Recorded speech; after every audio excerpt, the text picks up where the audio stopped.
Vous entrez en 58 à Rhône-Poulenc et en 60, vous adhérez à la CFTC. Qu'est-ce qui vous conduit au syndicalisme?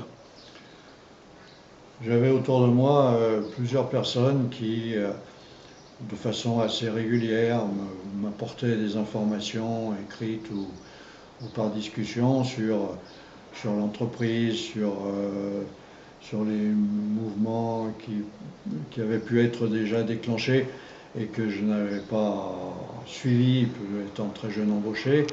Je ne m'étais pas senti apte à participer à ce mouvement, mais le cheminement a fait qu'à un moment donné, effectivement, j'ai accepté d'adhérer à la CFTC à ce moment-là. Vous étiez catho?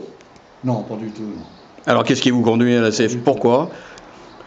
Il y avait déjà un débat dans la CFTC sur son évolution? Alors je crois qu'il y avait en même temps peut-être, mais d'une façon, comment dire, peu politisée, mais un doute sur ce que pouvait véhiculer une organisation comme la CGT. Et un début enfin plus qu'un début, une discussion qui était engagée dans la CFTC sur la déconfessionnalisation.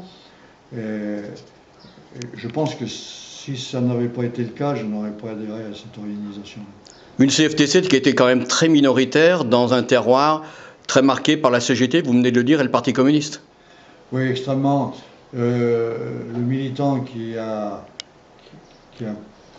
conduit à mon adhésion, Fernand Laquet, un monsieur de petite taille, mais vraiment un très grand monsieur, que j'ai vu sur un tonneau de 100 litres, prendre la parole, de produits chimiques, prendre la parole devant une foule hostile d'ouvriers CGT, c'est quelque chose qu'on n'oublie pas et qui avait absolument un cran et un culot permettant d'attirer vers lui un certain nombre d'autres salariés. Mais des militants CFTC qui avaient quand même été marqués tout à la fois par la jeunesse ouvrière chrétienne et puis aussi le passage par la résistance.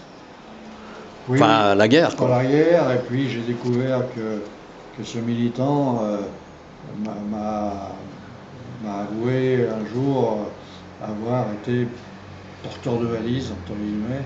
Pour le FLN. Pour le FLN.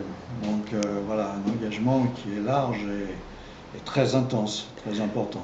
Donc une entrée à la CFTC en 60, et vous êtes toujours aujourd'hui, en 2020, à la CFDT. Je suis toujours à la CFDT. J'ai eu une grande tentation de la quitter à certains moments. Peut-être par fainéantise ne l'ai-je pas fait, mais... Ou par fidélité.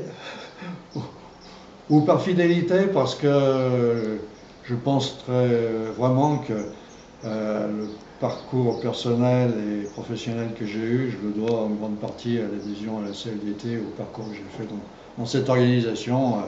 Si je n'avais pas eu ce parcours-là, je pense pas, je n'aurais sûrement pas fait le même parcours. Donc effectivement, il y avait une partie de fidélité, de reconnaissance du ventre, comme on dirait.